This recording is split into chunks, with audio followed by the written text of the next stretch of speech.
संविधान दिवस के अवसर पर मुख्यमंत्री योगी आदित्यनाथ ने लोक भवन में आयोजित समारोह में संविधान की उद्देशिका का पाठन कराया और संविधान निर्माताओं को नमन किया। मुख्यमंत्री योगी ने भारत के संविधान को दुनिया का सबसे विस्तृत और सशक्त संविधान बताते हुए कहा कि बाबा साहब ने सबसे पहले संविधान के रूप में एक भारत श्रेष्ठ भारत की आधारशिला रखी। और इस दौरान सीएम योगी ने कांग्रेस पर तीखा हमला बोलते हुए कहा कि संविधान की उद्देशिका से छेड़छाड़ कर कांग्रेस ने भारत के संविधान का गला घोंटा है। कांग्रेस ने संविधान के मूल स्वरूप को बदलने का प्रयास किया और देश की जनता के विश्वास को ठेस पहुंचाई। साथ ही उन्होंने कहा कि बाबा साहेब भीमराव अंबेडकर ने जो संविधान 26 नवंबर 1949 को दिया था, सेक्युलर और समाजवादी शब्द नहीं थे। ये भाजपा की सरकार है जिसने संविधान के प्रति लोगों की आस्था को मजबूत किया। सीएम ने कहा कि 15 अगस्त 1947 को देश की आजादी के बाद 1946 में स्वतंत्रता संग्राम सेनानियों की मांग पर संविधान सभा का गठन हुआ और संविधान सभा की पहली बैठक 9 दिसंबर 1946 को हुई। इसमें डॉक्टर राजेंद्र प्रसाद को अध्यक्ष चुना गया और 13 समितियों के माध्यम से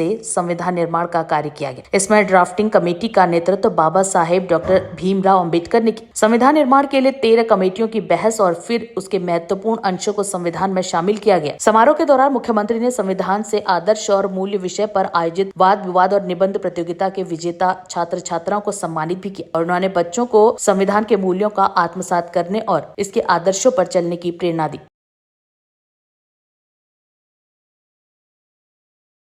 26 नवंबर 1949 को संविधान सभा ने संविधान अंगीकार किया और 26 जनवरी 1950 को भारत ने अपना संविधान लागू किया। ये हमारा सौभाग्य है कि भारत की स्वाधीनता के अमृत काल में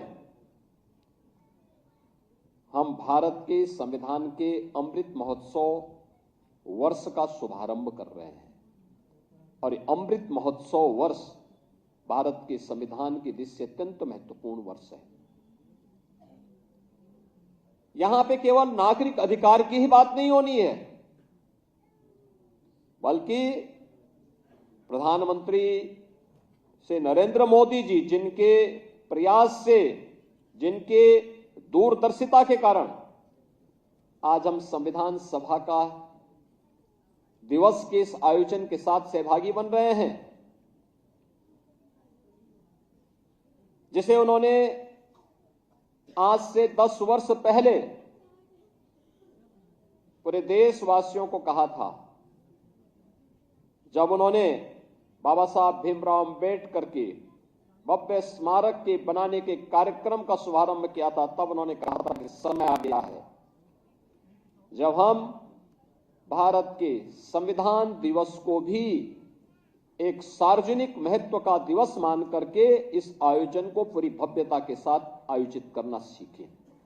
और फिर उन्होंने नोटिफिकेशन जारी करवाया और नोटिफिकेशन जारी करवाने के बाद 26 नवंबर 2015 से संविधान दिवस का एक कार्यक्रम इस भव्यता के साथ पूरे देश के अंदर आयोजित हो रहा है।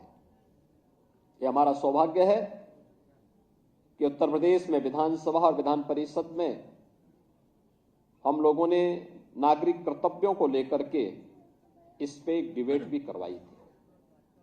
लगातार इन मुद्दों पर चर्चाएं हुई। 2019 में हम लोगों ने इस मुद्दे पर विशेष सत्र आयोजित करके इस पर एक दिन का पूरा सत्र ही नागरिक कर्तव्यों को लेकर के उत्तर प्रदेश विधानसभा ने आयोजित किया। महत्वपूर्ण यह है कि भारत का संविधान हमें अधिकार देता है और कितना बड़ी बात है कि भारत के हर जाति मत मजहब के लोगों को, जो भारत का नागरिक है, उस हर वयस्क मतदाता को भारत के संविधान ने समान मताधिकार की शक्ति दी है। याद करना, दुनिया के तमाम ऐसे देश हैं जो अपने आप को आधुनिक लोकतंत्र का जनक मानते हैं,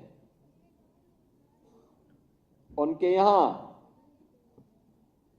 जाति खेमे में बटे हुए लोग थे। वे उन्होंने अपने यहां भेदभाव किया था, उन्होंने अपने प्रत्येक नागरिक को वोटिंग का पावर नहीं दिया था। लेकिन भारत ने जब पहला आम चुनाव 1952 में होता है तो हमारे इस महान संविधान के नाते भारत का हर वह नागरिक जो वयस्क मतदाता था, उसको मताधिकार का एक समान अधिकार प्राप्त हुआ था। ये भारत के संविधान की देन है और बाबा साहब भीमराव अंबेडकर की देन है। दुनिया के अंदर आधुनिक लोकतंत्र के जनक कहे जाने वाले उन तमाम देशों में महिलाओं को मताधिकार की ये शक्ति भारत से बाद में प्राप्त हुई और अब तो भारत उससे भी आगे बढ़ चुका है। जब प्रधानमंत्री मोदी जी ने नारी शक्ति वंदन अधिनियम पारित करके आने वाले समय में विधायिका में जाने वाला सदस्य 1/3 अब केवल पंचायती नहीं बल्कि महिला सदस्य भी संसद और विधानसभाओं में चुन करके आने वाले समय में परिसीमन के बाद जाएंगे। यह अधिकार भी प्रधानमंत्री मोदी जी ने दुनिया के अंदर सबसे पहले भारत के अंदर दिया। भारत का संविधान भारत के नागरिकों को संरक्षण भी प्रदान करता है, सम्मान भी प्राप्त करता है, समानता के भाव के साथ भी जोड़ता है और संविधान निर्माताओं की मूल भावनाओं का सम्मान करना भी सिखाता है। और इसीलिए न्याय, समता और बंधुता इसकी मूल भाव को लेकर के अनेक उतार चढ़ावों का सामना करते हुए भारत के संविधान ने अपने इन 75 वर्षों की यात्रा को किस शानदार तरीके से किया है कि जिन लोगों ने भारत के संविधान का गला घोंटने का काम किया था, जनता ने उनको भी सबक सिखाने में कोई कोताही नहीं बरती है। 1946 में संविधान सभा के चुनाव और संविधान सभा के गठन के बाद पहली बैठक 9 दिसंबर को होती है और 11 दिसंबर 1946 को डॉक्टर राजेंद्र प्रसाद जी पहली बैठक की अध्यक्षता श्री सत्येंद्र नारायण सिन्हा जी ने की थी, जो संविधान सभा के सबसे वरिष्ठतम सदस्य थे। और उस सभा में डॉक्टर राजेंद्र प्रसाद जी को 11 दिसंबर 1946 को भारत के संविधान सभा के अध्यक्ष के रूप में उनका चयन होता है और फिर इसके बाद एक कार्यक्रम आगे बढ़ते हैं। फिर संविधान की जो 13 समितियां बनी थी, उनमें जो महत्वपूर्ण समिति थी ड्राफ्टिंग कमेटी, जिन्हें संविधान के वास्तुकार के रूप में भारत का संविधान कैसे होना है, कितनी धाराएं होंगी, कितने अनुच्छेद होंगे, क्या क्या इसमें बंद और बंद होंगे, इन सभी बातों को समाहित करने की दिशा में जिस कमेटी को कार्य करना था वह दायित्व दिया गया भारत माता के महान सपूत भारत रत्न डॉक्टर भीमराव अंबेडकर जी को, जिसे उन्होंने बखूबी निभाया। अनेक सत्र इस दौरान संविधान सभा के हुए और भारत के संविधान के अलग अलग सत्रों के माध्यम से अलग अलग मुद्दों पर अलग अलग भारत की जनता के अनुरूप न्याय, समता और बंधुता के लक्ष्य को प्राप्त करने के लिए क्या कुछ हो सकता है, इसके लिए अनेक सत्रों के माध्यम से जो निचोड़ आया। कभी आप देखेंगे 10 वॉल्यूम में भारत के संविधान सभा में हुई विभिन्न बहसों पर कितनी सार्थक बहस है।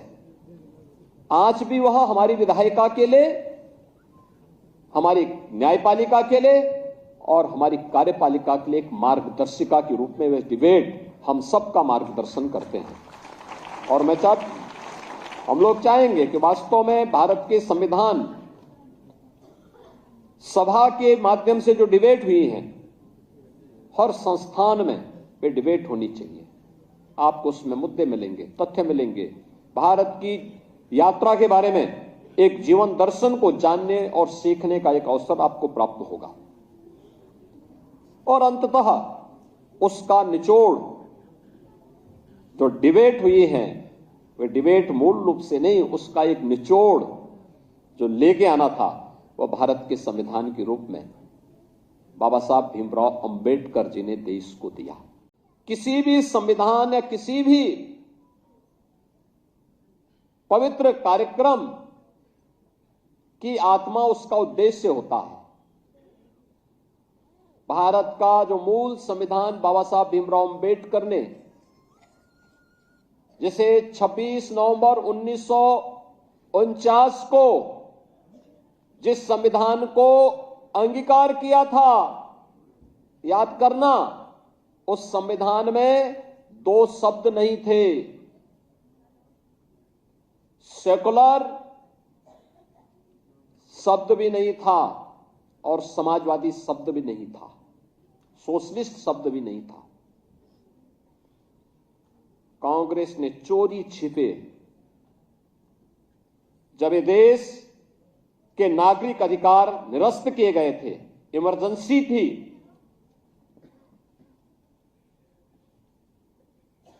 तब इन 2 शब्दों को भारत के संविधान में डाल करके भारत के संविधान की आत्मा के गले को घोंटने का काम कांग्रेस ने किया था, कांग्रेस ने किया था।